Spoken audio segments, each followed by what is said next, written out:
We can face this pandemic head on. We can do what it takes to protect our families and our communities. Together, we can get our economy moving again, but not without the tools and resources we need to get the job done.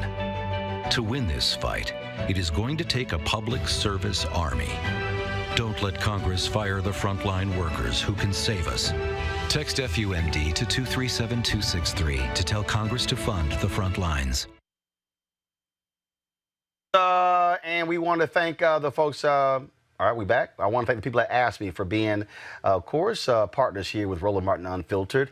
What they're laying out is critically important, and so we appreciate their support for this show. Folks, the Constitution requires an accurate count of the country's population every 10 years.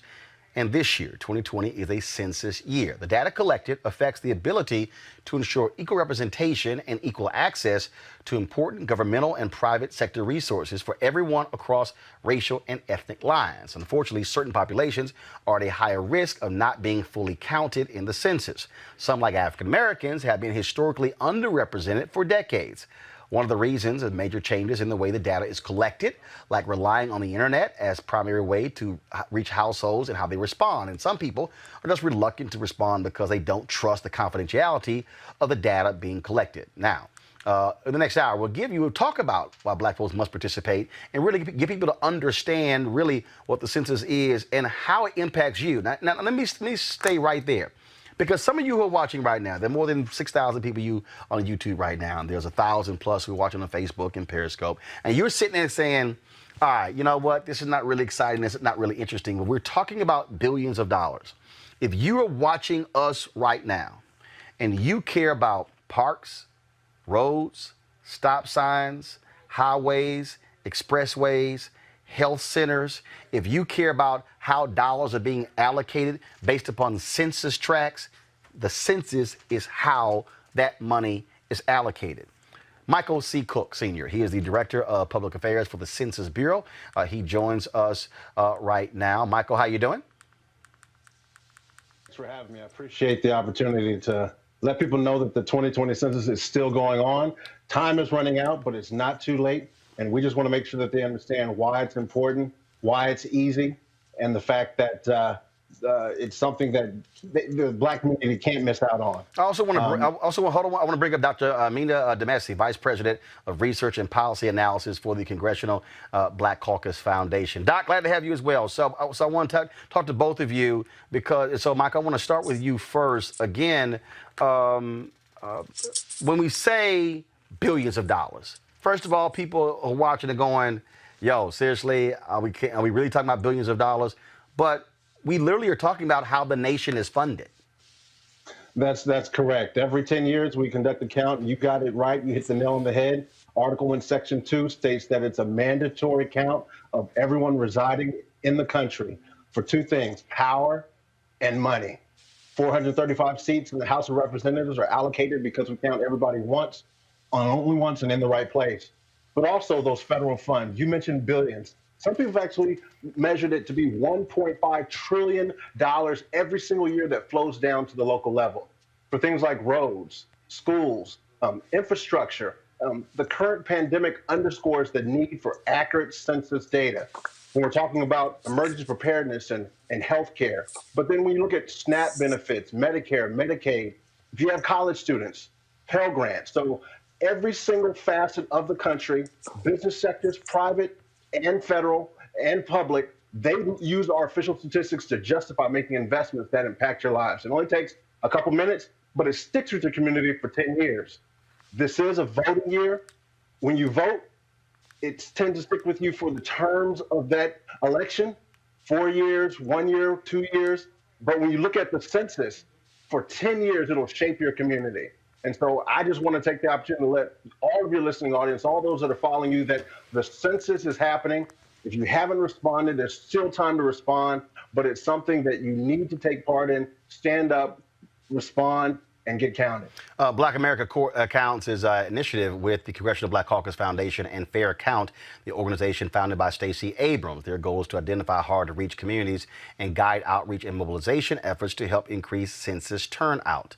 Dr. Demessi, let's talk about that because people, look, the absolute old way, they went door to door. Folks got census shirts on and they've got bags and they go door to door, knocking on doors. For a lot of folks, they don't like people just knocking up on their door. But now you've also seen, now with the internet, how that's changed as well. And so how has technology helped? Has it improved this process to be able to reach those hard to reach places, or hard to reach people, I'm sorry? Yeah, first, let me just say that what Stacey Abrams did in her, 15 seconds of fame was created a movement, a new movement for us to understand the power of data as it relates to the resources needed by the Black community. As you just heard, we are consistently undercounted. And so the brilliance behind our partnership is that we are identifying hard to count communities, particularly Black and Latinx, in order to really cast a wider net, go beyond what the census has done, to really equip our policymakers and organizers with data, information on where their communities are. Because here's the thing, right? It's great that we have another medium to fill out the census. You can go online, takes 5 seconds, if you have internet access. When we talk about our community, not only are we wrestling with the global pandemic, we don't all have access to the internet. So, what our advantages to some are unrealistic for our community. So we have to bridge that gap.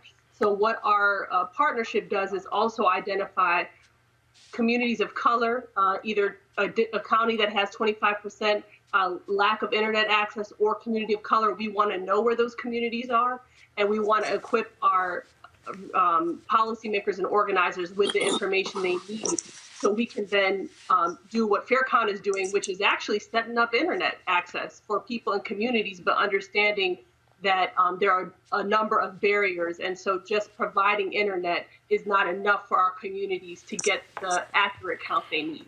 Michael, how many people are out here? How many people are in the country who are trying to get this accurate count? We have 234,000 people that we've hired and knocking on doors. They've been doing that since August 9th. We have seen that the self-response rate for the nation, which really right now stands at 60 to 64%, is actually at 80% when you add in the amount of people who've actually been counted by people knocking on doors. So I applaud the fact that people are responding, but I know that there's still work to be done. And I encourage people to go to 2020census.gov to respond online, like you said. But remember that our online instrument is optimized for mobile. So people can actually respond on any mobile device, any device that can get to the internet, as well as phone numbers. We have 13 phone numbers in 13 different languages that people can call to complete it over the phone. Michael, let's talk about safety. And that is, look, this has been one of the concerns. My data, who's getting it, who's getting my information, am I having the turn of my social security number, bank records, what's going on here? And so what data is being asked for when it comes to the census? When someone asks you to complete the census and they knock on your door, They will come to your door with a mask. Masks are mandatory. Their safety, your safety in the pandemic is number one. They will be 6 feet away from the door, asking you questions and inputting these simple questions into an iPhone 8. They will ask you your name. They'll ask you your phone number, because if there's something wrong with your answer, they circle back, they're going to call you. They're going to ask you how old you are. They're going to ask you your race, your ethnicity, your relationship to anybody else who lives in that house, how long you've lived in that house. They're easy questions. We don't ask you about social security number on the 2020 census. We don't ask you about bank accounts. All of that detailed information about you that you give up on many surveys that you answer any and every day, that's not part of the 2020 census. These are statistics about your household as of April 1st, 2020, that can be released in aggregate in statistics, so decision makers can make informed decisions that impact their lives for the next 10 years. Dr. Demessi, is there any particular group, I mean, the most vulnerable? I mean, when I look at voting, typically the older you are, the more likely you are going to vote. And then as you go down with age, it actually gets lower and lower and lower. Are we seeing that same thing mirrored when it comes to the census? Yeah, I mean, and I commend, Michael and his leadership in this space, because, every 10 years gives us another chance to get it more right, right?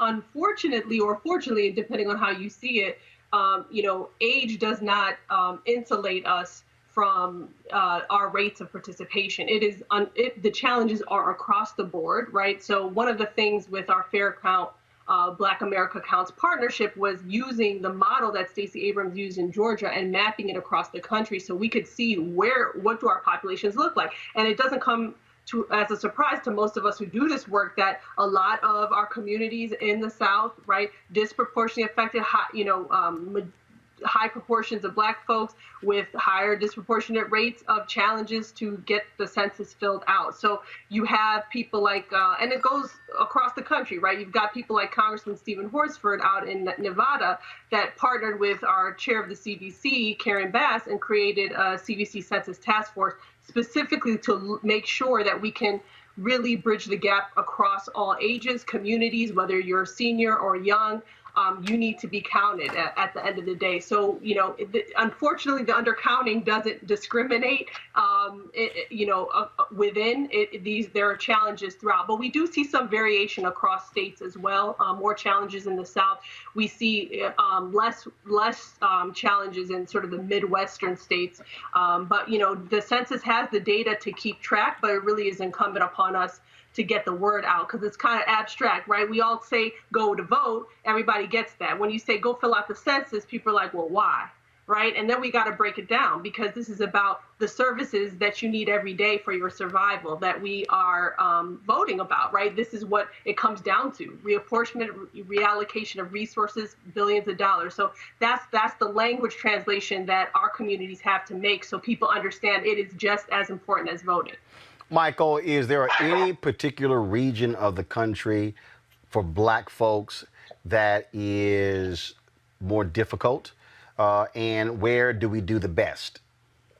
Well, when we look at our statistics and we look at the returns of self-response, we have found that the patterns of non-response actually track with the patterns of the country that have been highly impacted by the pandemic. So we are working with our partners to ensure that while people are dealing with life and liberties and making sure that they are safe, that they know that in this time, there's still time and a responsibility to respond to the 2020 census. When you look at the Black community, Black men ages 18 to 35 are historically undercounted. That's what we call the differential undercount. So those people that look like me, that are 18 to 35, as well as kids ages 0 to 5, the young children are typically undercounted. So we have a robust media campaign, and our partners have been sharing that information and being laser focused and making sure that those communities, those pockets of the country that look like those undercounted communities are actually knowing that it's easy, safe, and important. Dr. Demessi, again, when we are trying to convey this and getting people to get it. Look, there's a lot of people don't trust government. They just don't trust them. So what messaging are y'all using to reach people, to get them to understand? So we're breaking it down, really not just saying it's important to fill it out, but why it is. Okay, so at the end of the day, people might not get the numbers so much, right? But when you talk to them about federal transit programs, Section 8 housing vouchers, school breakfast programs, right? Highway planning construction, unemployment insurance, which, we're seeing because of the current recession we're in, is skyrocketing in our community, it resonates. So number one, we're trying to translate why it's important to be counted, to understand that this is a social justice issue. Data and the data is important, in a post-civil rights era where, at the end of the day, people are looking at our numbers. Policymakers need to have these tools. That's why the census does this job, because we need to be represented. This is all about representation at the end of the day. And most of us get that part. So we are trying to talk about the 300 plus federal programs that our tax dollars go to fund across the country based on these needs that people do connect with. Like, people know what it means for their kids to go to school and have lunch, right? People know what it means for them to have medical assistance, and Medicaid. Well, that's what this census is about. It's about making sure we're counted so that we have equal access to all of these services that are coming out of our taxpayer dollars. Michael, last question for you. Deadline. We know that it was shortened a month to be able to collect data. And so when is the drop dead date for people out there who are watching and listening to be sure that they fill out that census? September 30th of 2020 is our deadline. We currently are earmarking that date as the date in which we will conclude all of our field operations so that we can then start compiling the data and performing all of the tests and rigorous processes to turn over our apportionment counts by December 31st, our current statute that's on the books that we have to meet. All right. Michael, Dr. DeMessi, I certainly appreciate it. Thank you so very much for joining us. Thank you. Thanks for having me. All right, folks, got to go to a break. When we come back, we'll talk to folks who are out in the field making it happen, organizations who know what it means to emphasize the census. That is next, Roland Martin Unfiltered. You want to support Roland Martin Unfiltered? Be sure to join our Bring the Funk fan club. Every dollar that you give to us supports our daily digital show. There's only one daily digital show out here that keeps it black and keep it real as Roland Martin Unfiltered. Support the Roland Martin Unfiltered daily digital show by going to RolandMartinUnfiltered.com. Our goal is to get 20,000 of our fans contributing $50 each for the whole year. You can make this possible. RolandMartinUnfiltered.com. As our community comes together to support the fight against racial injustice, I want to take a second to talk about one thing we can do to ensure our voices are heard. Not tomorrow, but now. Have your voices heard in terms of what kind of future we want by taking the 2020 census today at 2020census.gov? Now, folks, let me help you out. The census is a count of everyone living in the country. It happens once every 10 years. It is mandated by the U.S. Constitution. The thing that's important is that the census informs funding, billions of dollars, how they are spent in our communities every single year. I grew up in Clinton Park in Houston, Texas, and we wanted new parks and roads and a senior citizen center. Well, the census helps inform all of that and where funding goes. It also determines how many seats your state will get in the U.S. House of Representatives. Young black men and young children of color are historically undercounted, which means a potential loss of funding for services that helps our community. Folks, we have the power to change that. We have the power to help determine where hundreds of billions in federal funding go each year for the next 10 years. Funding that can impact our community, our neighborhoods, and our families and friends. Folks, responses are 100% confidential and can't be shared with your landlord, law enforcement, or any government agency. So please, take the 2020 census today. Shape your future. Start at 2020census.gov. All right, So a lot of y'all always asking me about some of the pocket squares that I wear. Now, Robert don't have one on. Now, I don't particularly like the white pocket squares. I don't like even the silk ones. And so I was reading GQ magazine a number of years ago, and I saw this guy who had this pocket square here, and it looks like a flower. This is called a shibori pocket square. This is how the Japanese manipulate the fabric to create this sort of flower effect. So I'm going to take it out and then place it in my hand so you see what it looks like. And I said, man, this is pretty cool. And so I tracked down, it took me a year to find a company that did it. And so they make these about 47 different colors. And so I love them because, again, as men, we don't have many accessories to wear, so we don't have many options. And so this is really a pretty cool pocket square. Now, what I love about this here is you saw when it's in the pocket, you know, it gives you that flower effect like that. But if I wanted to also, unlike other, because if I flip it and turn it over, it actually gives me a different type of texture. And so therefore, it gives me a different look. So there you go. So if you actually want to get one of these shibori pocket squares, we have them in 47 different colors. All you got to do is go to RolandSMartin.com/pocket squares. So it's RolandSMartin.com/pocket squares. All you got to do is go to my website, and you can actually get this. Now, for those of you who are members of our Bring the Funk fan club, there's a discount for you to get our pocket squares. That's why you also got to be a part of our Bring the Funk fan club. And so that's what we want you to do. And so it's pretty cool. So if you want to jazz your look up, you can do that. In addition, y'all see me with some of the feather pocket squares. My sister, who's a designer, she actually makes these. They're all custom made. So when you also go to the website, you can also order one of the customized feather pocket squares right there at RolandSMartin.com/pocket squares. So please do so. And of course, it goes to support the show. And again, if you're a Bring the Funk fan club member, you get a discount. This is why you should join the fan club. Folks, our black mayors really need you to focus on the census because they have been very much in pushing this to their constituents. Joining us right now is McKinley L. Price, the mayor of Newport News, Virginia. He is the president of the African American Mayors Association. Mayor, certainly glad to have you with us. So can you please, again, as somebody who's sitting in the mayor's position, let folks know what happens when they don't fill out their census, how that impacts you and your budget? It impacts us tremendously, especially when you realize that this is something that's going to take place for 10 years.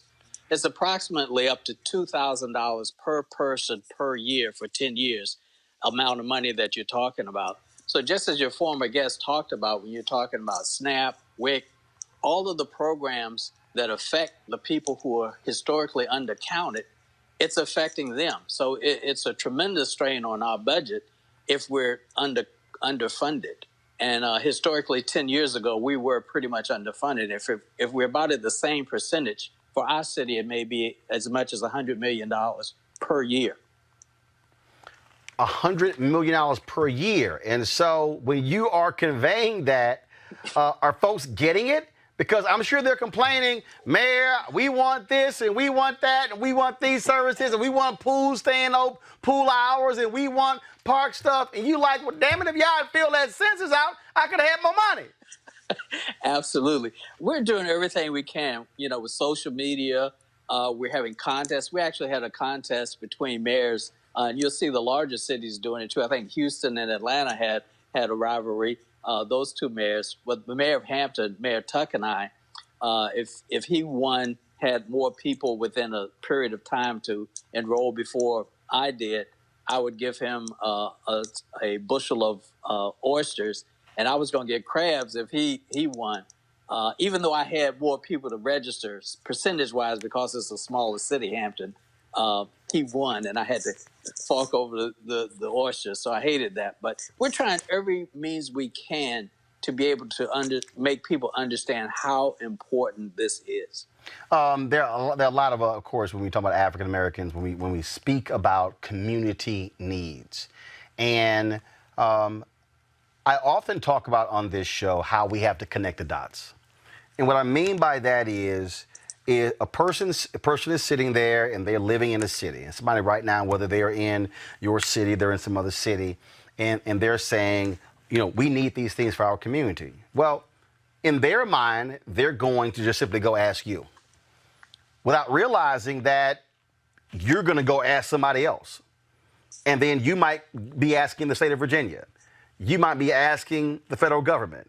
And so then those resources come down. And so what folks are not realizing, as far as I'm concerned, is that when they don't take this seriously, you can ask for all that you want, but that sucker is locked in for 10 years.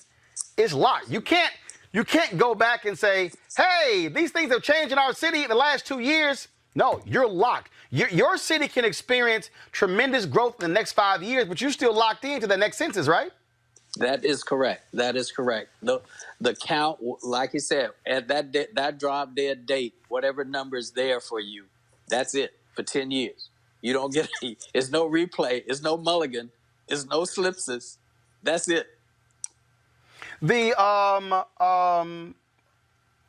when we talk about needs, what are you hearing the most from your constituents? What do they want? What do they want done? Well, we're the fifth largest city in Virginia, and we're about 60-40 population, 60% majority race, 40% minority, and where you have public housing and areas of poverty, those are the places that are in the greatest need. And those are the places where we're having, generally, as you heard the statistics, the most difficulty in getting the count. Young men between ages of 18 to 35. Children, for some reason, people are not reporting the number of children that they have in the house. Everyone that's in that household, when that person comes to ask you to take that census needs to be counted. It's heartbreaking to see the level of need in the city, and you want to be able to match the resources to the need. And people talk about equity. Everything that's equal isn't always, needed the same. Where you have need, you want to be able to have the resources to do more for them. And it's heartbreaking sometimes when, you see the need, you have the plan, you know what you want to do, you know what would help, and then you don't have the resources.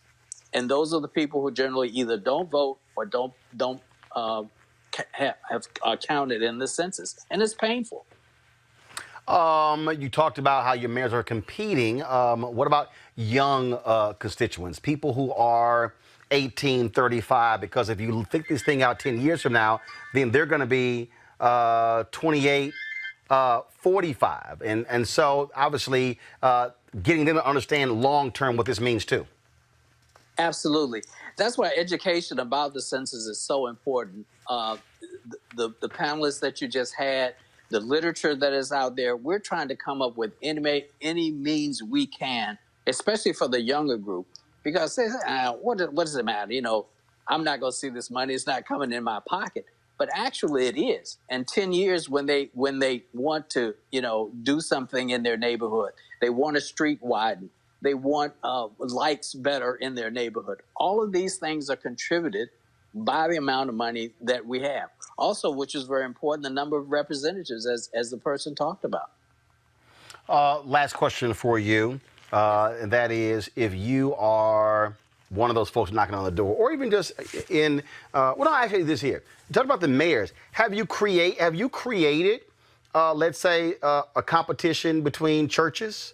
A competition in something else. That way, you sort of are getting other people involved in this, where they can sort of, sort of go back and forth on this whole thing. We have tried to create a competition. We've done this with our mayors. We're trying to get organizations and clubs. We have been very responsive to the local census takers in our neighborhood. They have really been good. I mean, they've been very creative. They'll come at a drop of a minute to any type of club meeting, any gathering of 3 or more people. We'll have a census taker there to either distribute literature, inform people about it. So, use the numbers. If you have an organization, you have a church group, you have a neighborhood that doesn't understand the purpose and the need of this, then we really want you to call the Census Bureau. And everybody has a local leader that will come out, will send someone out so that they can educate people to the need of this. This money is important, and we have one shot at it every 10 years. And I just can't emphasize that more. All right, then. Mayor, I certainly appreciate it. Thank you so very much. Hopefully when this... Thank you, my fraternity brother. I appreciate it. All right. Always have a good alpha in the house, folks. Mayor McKinley Price of Newport News, Virginia. I can't wait to when this COVID thing dissipates so I can get down and see you. I live in Northern Virginia, so it'd be great to get down there and play some golf. Absolutely, sir. All right. Thanks very much, folks. Of course, Mayor is president of the African American Mayors Association. Got to take a break. We come back. Civil rights groups are doing their part to also encourage folks to fill out their census form. We'll talk about that next on Roland Martin Unfiltered. You want to check out Roland Martin Unfiltered? YouTube.com/Roland S. Martin. And subscribe to our YouTube channel. There's only one daily digital show out here that keeps it black and keep it real. It's Roland Martin Unfiltered. See that name right there? Roland Martin Unfiltered. Like, share, and subscribe to our YouTube channel. That's youtube.com/Roland S. Martin. And don't forget to turn on your notifications so when we go live, you'll know it. It's rough out there. People are looking for change, for answers. One answer is at your fingertips, the 2020 Census. Census takers will be visiting households to make sure we are counted. Because an undercounted community could miss out on billions of funding for schools, healthcare, and job assistance each year for the next 10 years. Too much is at stake. Respond online today. Shape your future. Start here at 2020census.gov. As our community comes together to support the fight against racial injustice, I want to take a second to talk about one thing we can do to ensure our voices are heard.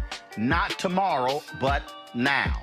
Have your voices heard in terms of what kind of future we want by taking the 2020 census today at 2020census.gov? Now, folks, let me help you out.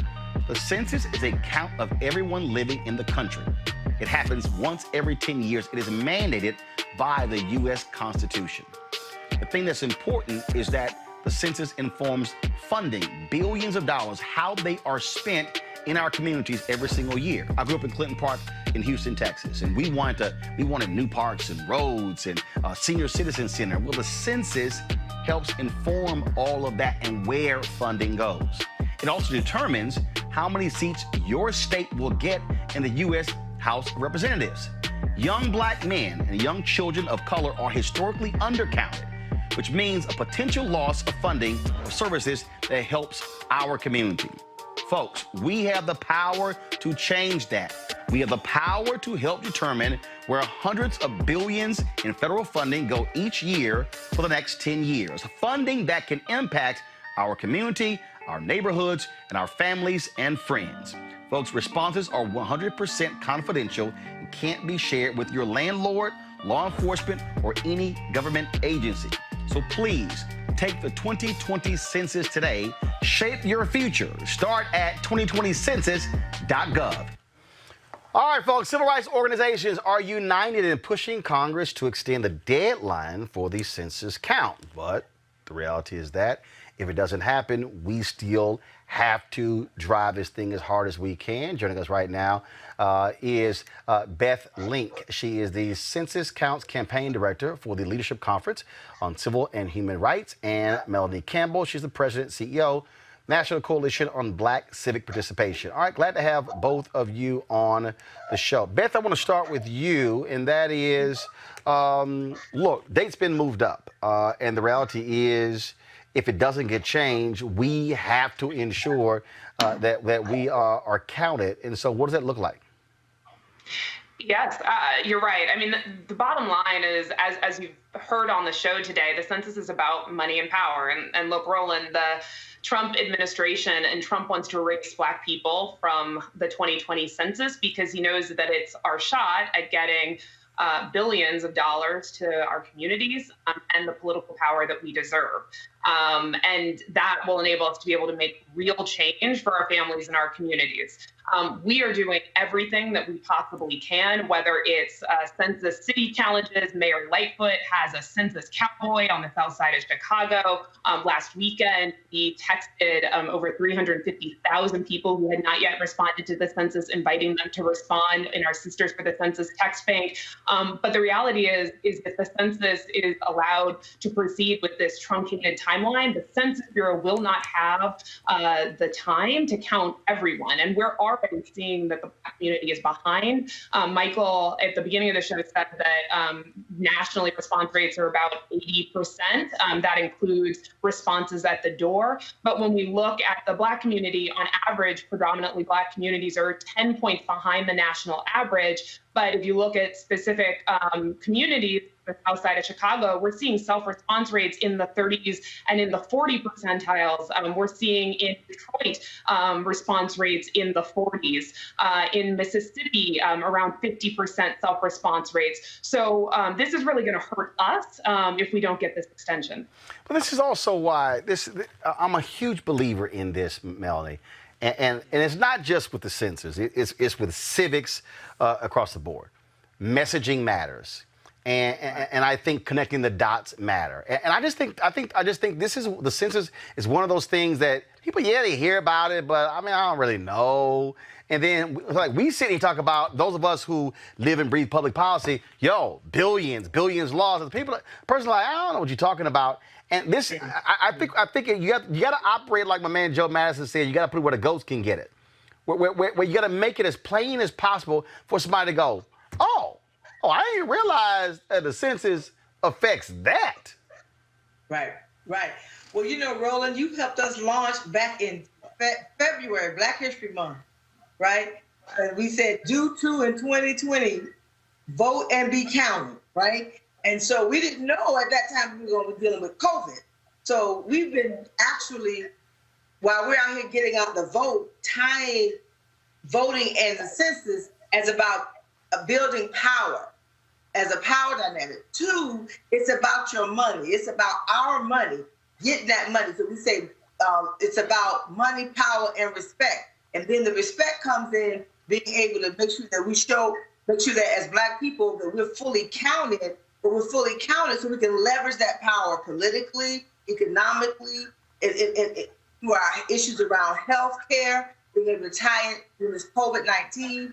So for these next 30 plus days, because we're right with Beth, with the leadership conference and all of our colleagues to keep pushing for the Congress to intervene.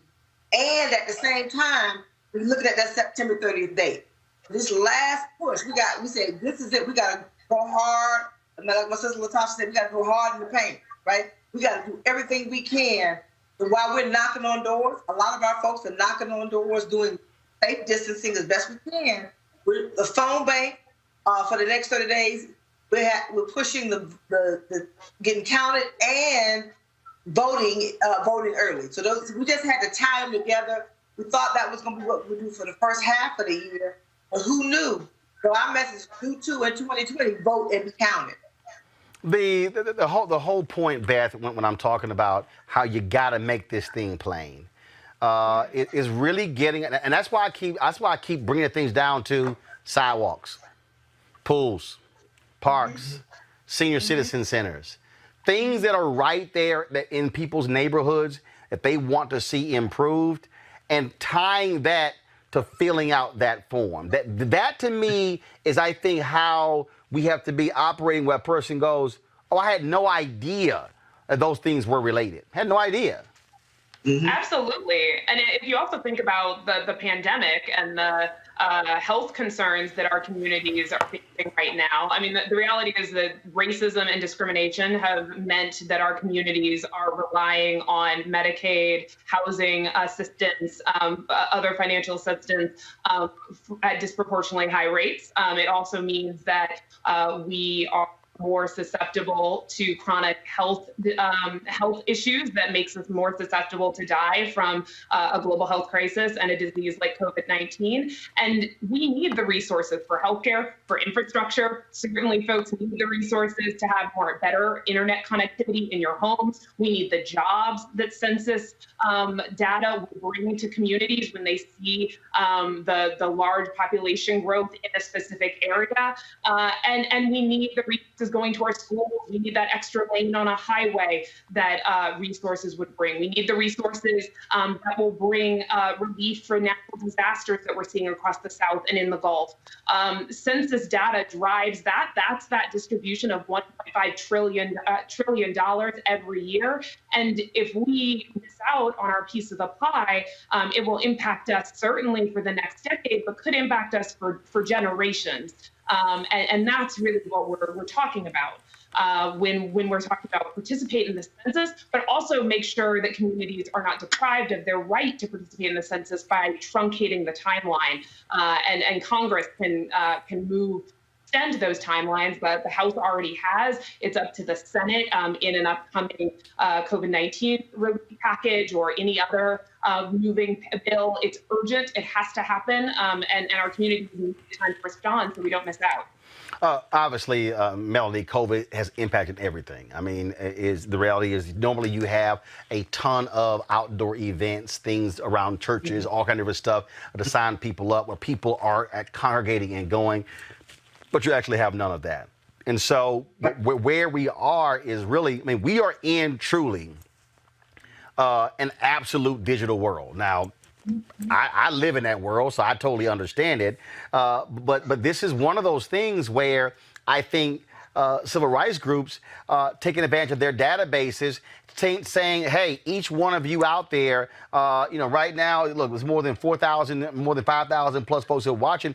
We need folks saying, hey, I need you to send that link to 5 people, 2020census.gov to 5 people, and not relying, frankly, on a group or relying on somebody coming on your door to be able to sort of spread this thing as fast as possible, as quickly as possible. And then the faith community is one working real close. Dr. Barbara Williams-Skinner with National African American Clergy Network is doing an awesome job, really utilizing the faith community. So many of our churches are online, and not in congregations physically.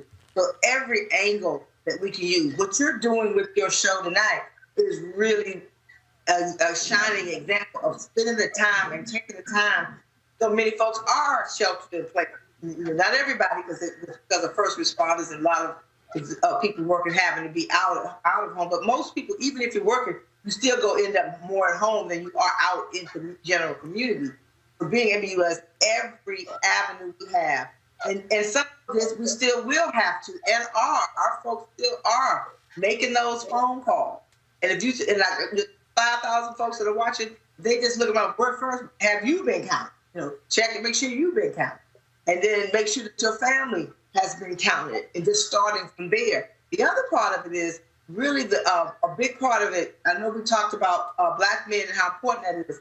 So for us, we're doing a challenge with focus on Black men, especially the Black voters, to say, hey, we want you to vote and count it.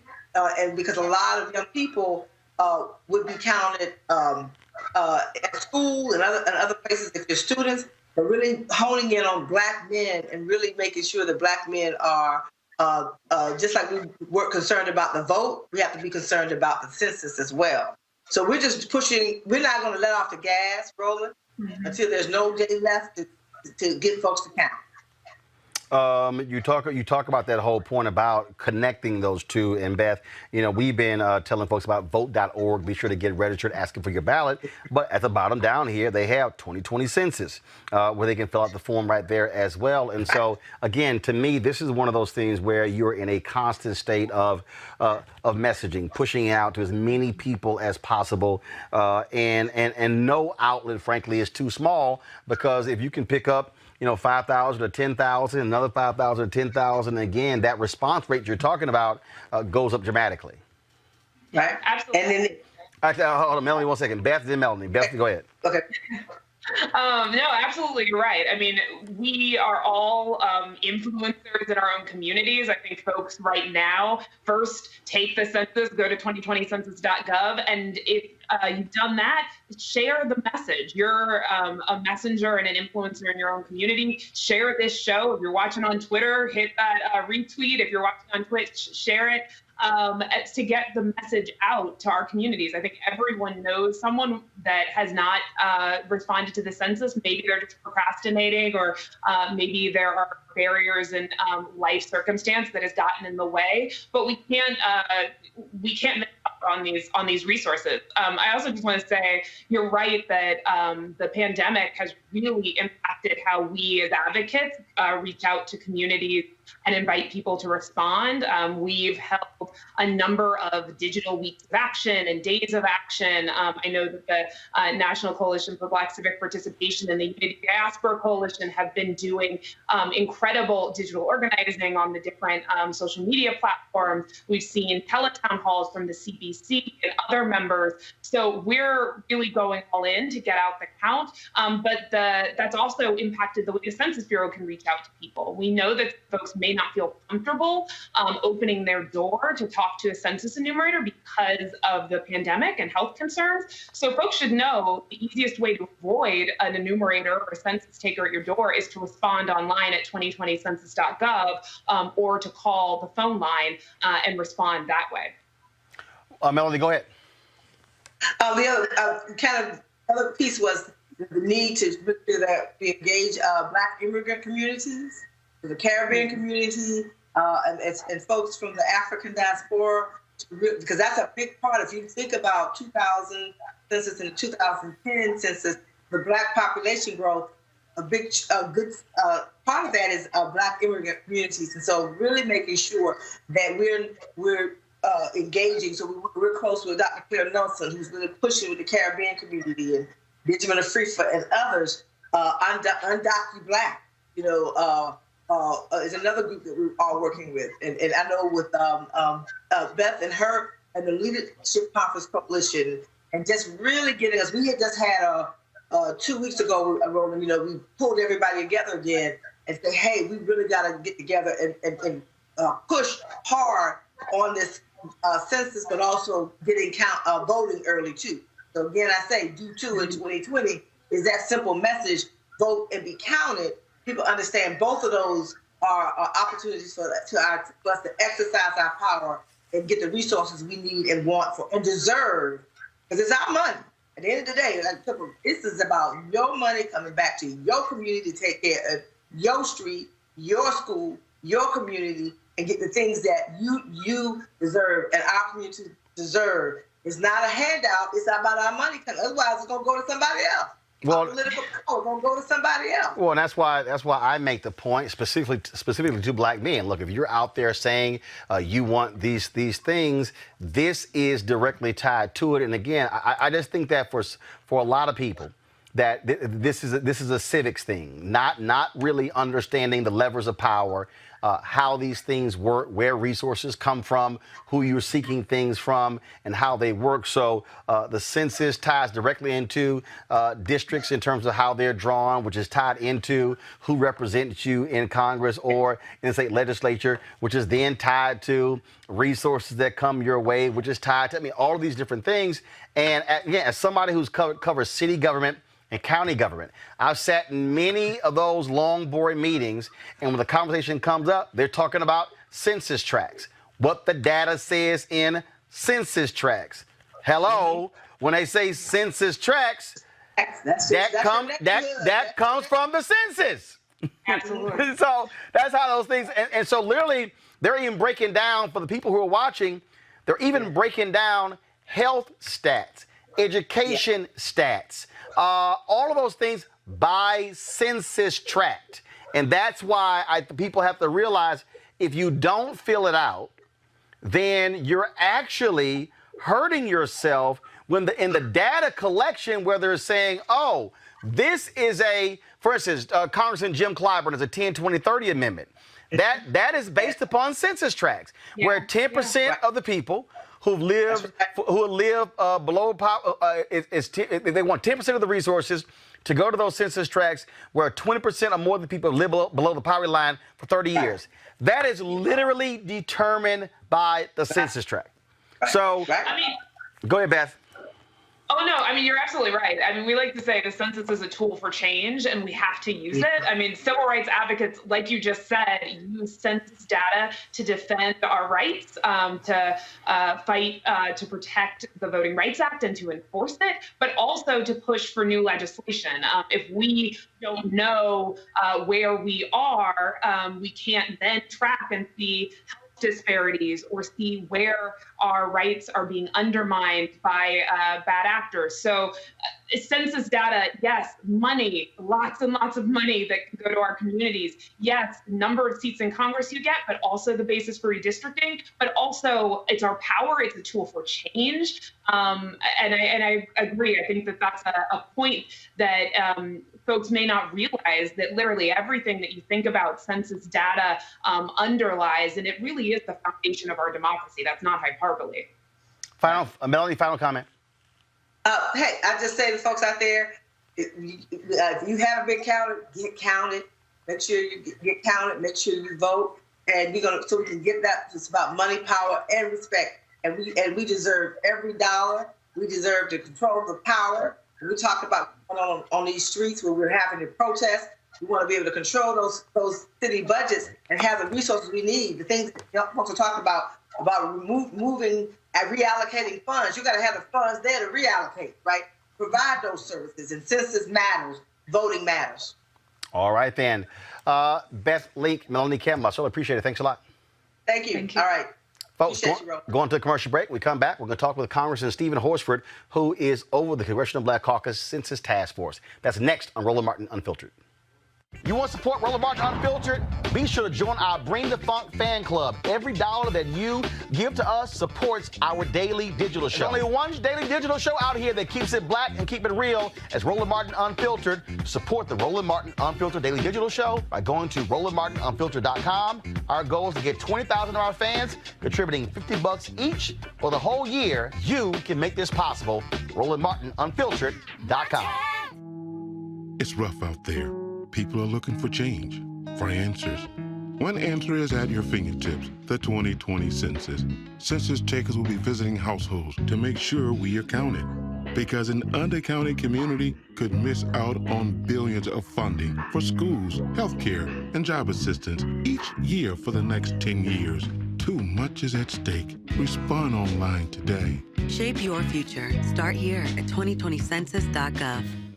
As our community comes together to support the fight against racial injustice, I want to take a second to talk about one thing we can do to ensure our voices are heard.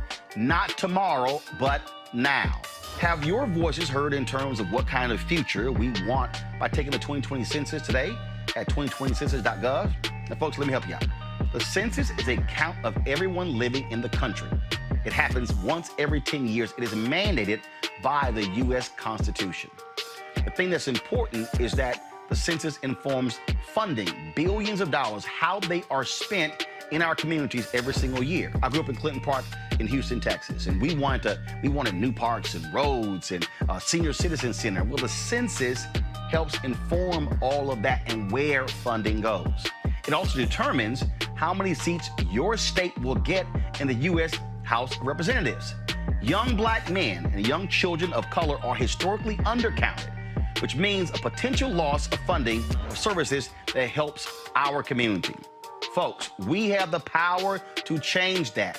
We have the power to help determine where hundreds of billions in federal funding go each year for the next 10 years. Funding that can impact our community, our neighborhoods, and our families and friends.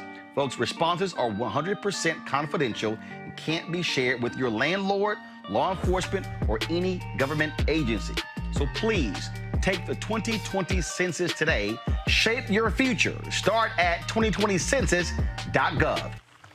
All right, folks, Congressman Stephen Horsford of Nevada. He chairs the Congressional Black Caucus Census Task Force. He joins me right now. Congressman, glad to have you back on Roland Martin Unfiltered.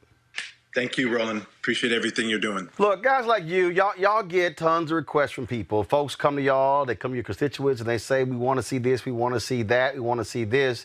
And what a lot of people just don't realize is really the process that has been established in this country as to how dollars are allocated, and this one count every 10 years basically ties your hands because the numbers are the numbers, and once it's done, once it's tabulated, see you in a decade.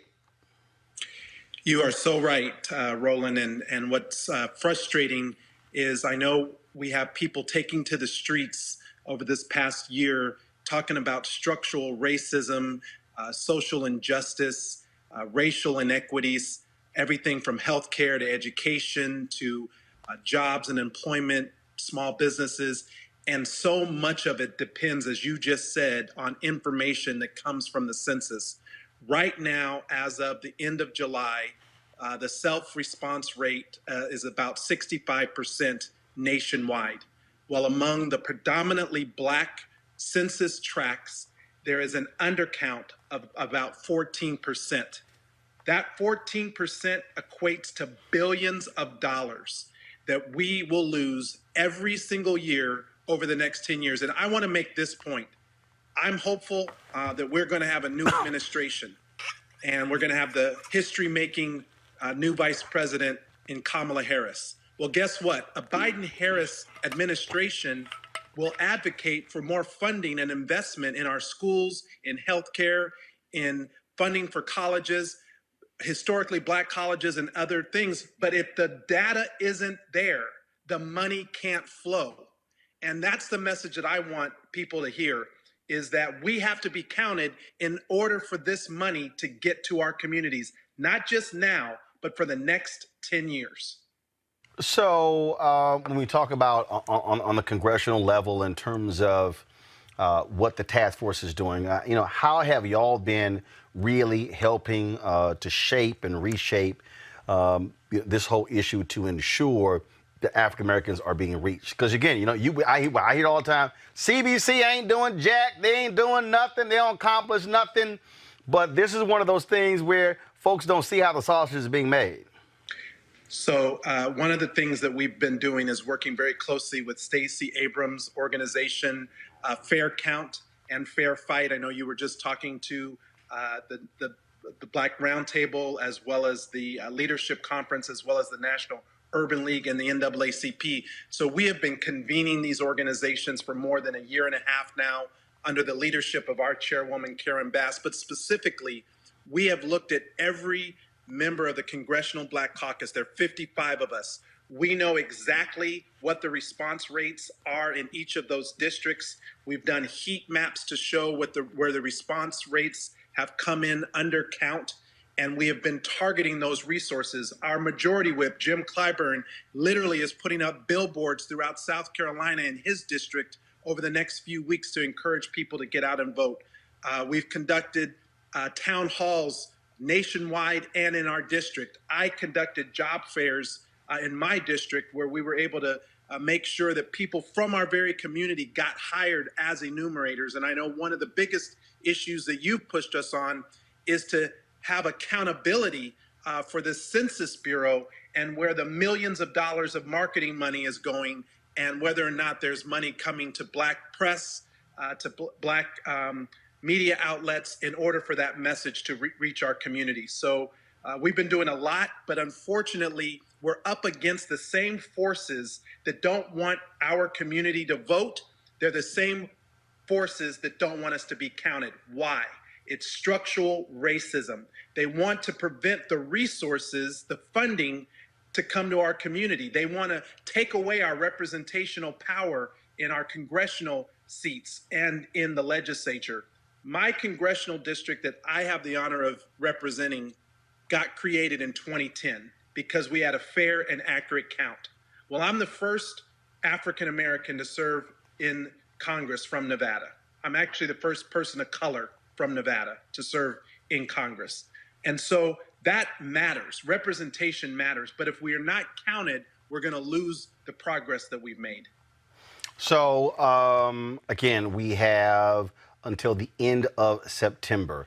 What have you been seeing among African Americans in your state? How they have been able to make this, to really drive this messaging home and get African Americans to understand what they must be doing? Well, what we've been doing in my state and in my district is working with community-based organizations, trusted faith-based leaders, our churches, of course, the Divine Nine, our fraternities and sororities, to talk about the importance of this and to get out, even in the midst of COVID, and encourage people to make sure that they're counted. All right, Congressman Stephen Horsford, it's always great to have you on the show. Thank you so very much.